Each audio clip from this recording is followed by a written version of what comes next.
जी students, अस्सलाम वालेकुम। तो जैसे हम एचपीएसएस के रिजल्ट्स पर डिस्कशन कर रहे हैं और इस पर डिस्कस करते हुए अभी तक मैंने आपको ये जो कोएफिशिएंट वाला टेबल है इससे ख़ास तौर पर ये बताया है कि आपने मॉडल को कैसे लिखना है। इसके अलावा यानी एक तो ये बी वाला कॉलम जो है ये बड़ा यूजफुल है जिसे आपने यूज करना है। इसके अलावा जो एक कॉलम और इस पर आपकी नजर होगी वो ये लास्ट कॉलम है। ठीक है, लास्ट कॉलम है बच्चों। ये जो लास्ट कॉलम है ना, ये लिखा हुआ है सिग। सिग ये बेसिकली सिग्निफिकेंट वैल्यू को बता रहा है। इसे हम पी वैल्यू भी कहते हैं, सिग्निफिकेंट वैल्यू भी कहते हैं और पी वैल्यू भी कहते हैं। अगर ये सिग्निफिकेंट वैल्यू या पी वैल्यू आमतौर पे हम इसे 5% से कंपेयर करते हैं, ध्यान से सुनिएगा। अगर ये सिग्निफिकेंट वैल्यू या पी वैल्यू 0.05, जिसे मैं 5% कह रहा हूँ, 0.05 से कम आएगी। क्या आएगी?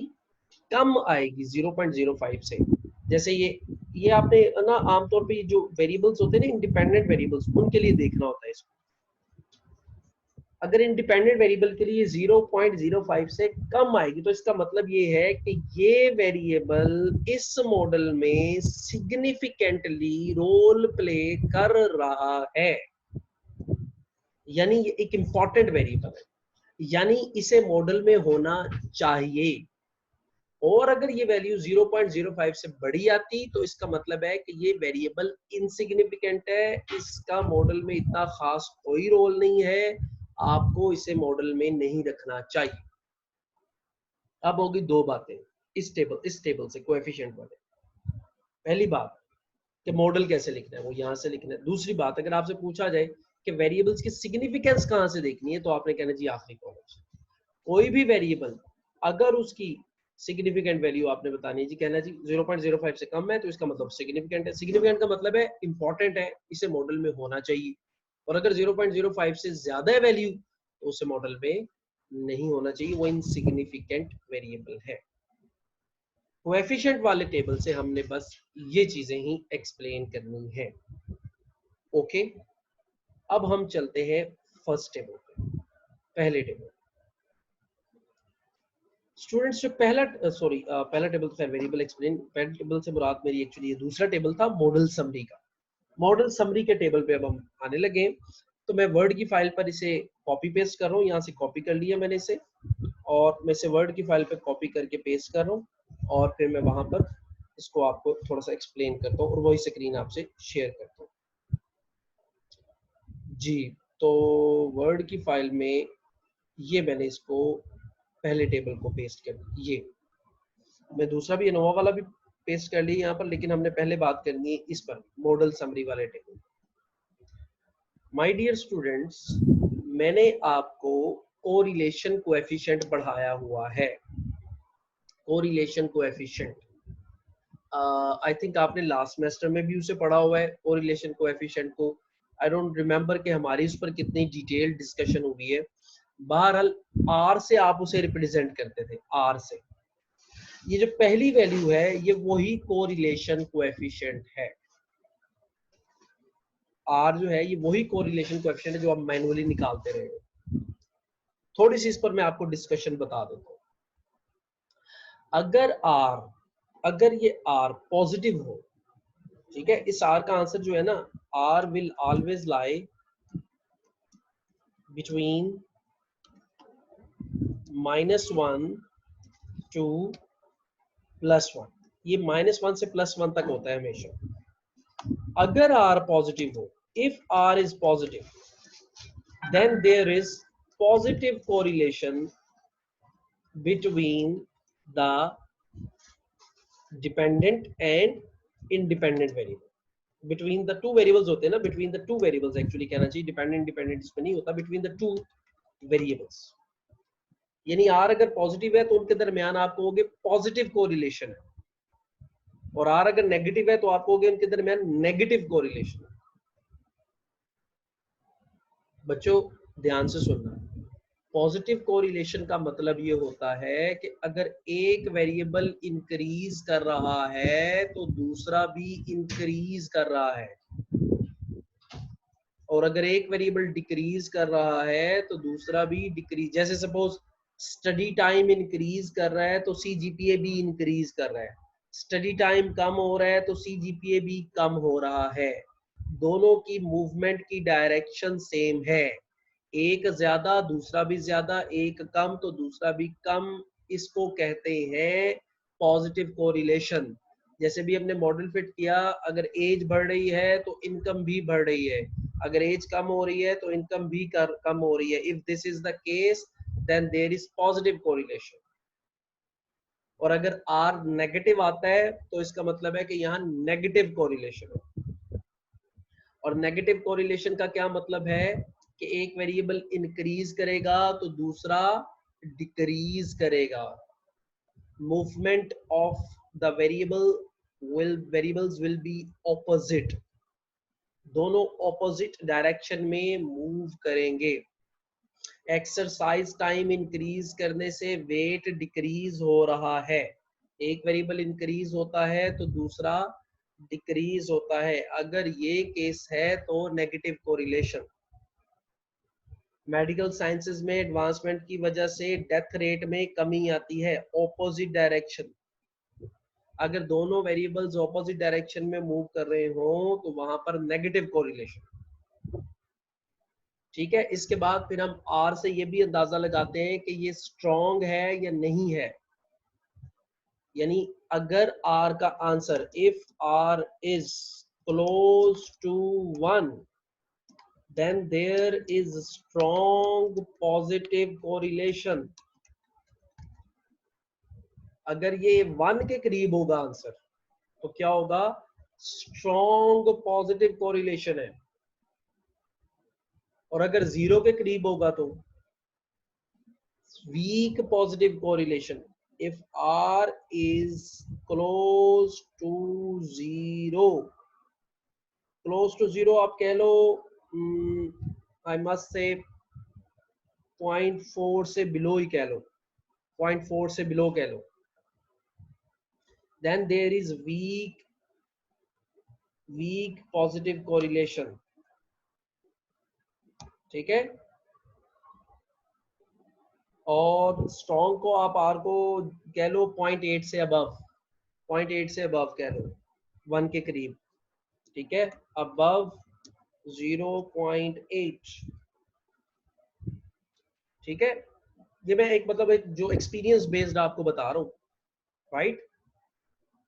और अगर आर समझ लें 0.4 से और 0.8 के बिटवीन हो तो आप उसे मॉडरेट कोरिलेशन कह देते हो। क्या कह देते हो, मॉडरेट पॉजिटिव कोरिलेशन।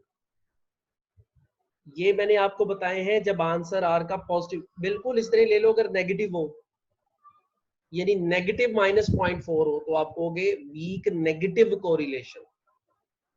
अगर -0.9 आंसर आ जाए तो आप कहोगे स्ट्रॉन्ग नेगेटिव कोरिलेशन। ठीक है ना, उसी तरह स्ट्रॉन्ग और वीक हो जाएगा। बस चीज जो गौर करने वाली है वो ये है कि पॉजिटिव कब है और नेगेटिव कब है। ठीक है, बाकी रेंजेस कुछ इस तरह से ही रहेंगे। एनी हाउ, ये तो मैंने रिवाइज कर दी है एंड आई वाज होपिंग कि ये पता हो। बहरहाल आपको मैंने रिवाइज कर दी ताकि आप अब इसे इंटरप्रेट, अब आपको मैं अगर कहूँ कि इसको इंटरप्रेट करो आर को, तो आप क्या इंटरप्रेट करोगे कि that is 0.4 which is positive, so there is weak positive correlation। यानी इसको इंटरप्रेट आप इस तरह करोगे, here we have r is equal to 0.4, so there is weak positive correlation between the income and age। ये इसकी इंटरप्रिटेशन है। 0.8 होता तो क्या लिखते, here we have r is equal to 0.8, so there is strong positive correlation between the income and age। ठीक है जनाब, अगली चीज मैं आपको बताने लगा हूं आर स्क्वायर। इस टेबल में से मैंने आपको आर और आर स्क्वायर ही बस बताना है, बाकी भी चीजें बताने वाली है लेकिन जाहिर है कि वो हम बहुत ज्यादा मैं आप पर बर्डन नहीं बनाना चाहता। हाँ, जरूरी चीजें बता रहा हूँ, बाकी आप इंशाल्लाह आगे थीसिस में जाएंगे कुछ चीजें वहां भी सीखेंगे, लेकिन जरूरी चीजें जो आपको जरूर आनी चाहिए वो बता रहा हूँ। आर स्क्वायर की वैल्यू देख लें 0.168 है। अब हम इंटरप्रिटेशन आर स्क्वायर की पढ़ते हैं। ठीक है जी, आर की बता दी मैंने, आर स्क्वायर की देखें जरा। अच्छा, आर स्क्वायर मैं हेडिंग दे दूं जरा आपको समझने में, interpretation of R square, interpretation of R square. अच्छा, आर स्क्वायर की इंटरप्रिटेशन क्या है? देखो, आर स्क्वायर ये ना, वो ये बताता है this is used to measure that how much dependent variable is explained by independent variables। ये आर स्क्वायर हमें बताता है कि जो हमारा डिपेंडेंट वेरिएबल है ना, वो इंडिपेंडेंट वेरिएबल से कितना एक्सप्लेन हो रहा है। यानी एक्सप्लेन होने से मुराद ये है कि उनकी वजह से, जो इंडिपेंडेंट वेरिएबल लिया है उसकी वजह से डिपेंडेंट वेरिएबल में कितना चेंज आ रहा है, ये आर स्क्वायर हमें बताता है। जब आपने इसकी इंटरप्रिटेशन लिखनी है तो कुछ इस तरह लिखनी है, पहली लाइन आपकी हमेशा यही होगी, this is used to measure that how much dependent variable is explained by independent variable या variables। here r square is equal to, क्या आया हुआ है आपका answer? I think this is r square is 0.16, ये 0.16 है। so 16% परसेंटेज का sign ही लगा लो, 0.16 था ना, उसको आपने कन्वर्ट कर लिया 6। इसका आंसर कभी 1 से बड़ा नहीं होगा। आर स्क्वायर का आंसर कभी 1 से बड़ा नहीं, हमेशा किस में होगा? डेसिमल्स में। हमेशा किस में होगा? डेसिमल्स, यानी 0.76 होगा, उसे आप क्या लिख लोगे? 76%। 0.52 होगा, उसे क्या लिख लोगे? 52%। 0.33 होगा, उसे क्या लिख लोगे? 33%। ठीक है, तो ये 0 से लेकर 1 तक आंसर होगा इसका।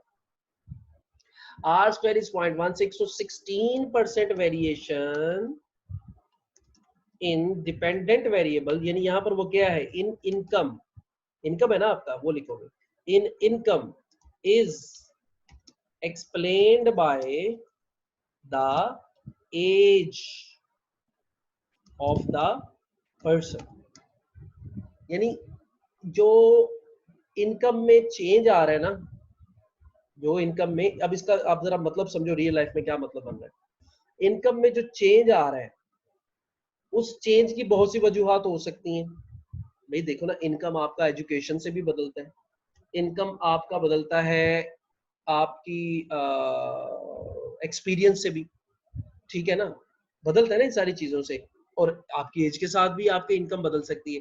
तो सारे फैक्टर इनकम को चेंज करते हैं, लेकिन जो एज की वजह से चेंज आ रहा है ना इनकम में, वो 16% है सिर्फ, काफी कम है। यानी अगर 100% एक चीज बदलती है तो उसमें से सिर्फ 16% वेरिएशन इनकम में जो आ रही है ना, वो एज की वजह से आ रही है। बाकी जो 84% वेरिएशन है, वी डोंट नो कि वो क्यों है, 16% इस वजह से। ठीक है, तो इस तरह से आप आर स्क्वायर को इंटरप्रेट किया करोगे। तो इस टेबल से मैंने आपको आर बताया है और आर स्क्वायर की इंटरप्रिटेशन बताई है। ठीक है, ये हमें, ये आर स्क्वायर हमें बताता है कि कितना इस वेरिएबल की वजह से हमारे डिपेंडेंट वेरिएबल में चेंज आ रहा है। ये आपको मैंने यहाँ पर एक्सप्लेन कर दिया है। कोई क्यूरी हो तो आप बच्चों प्लीज पूछ भी लेना, हम इंटरेक्शन सेशन में जाहिर है इसको डिस्कस करेंगे।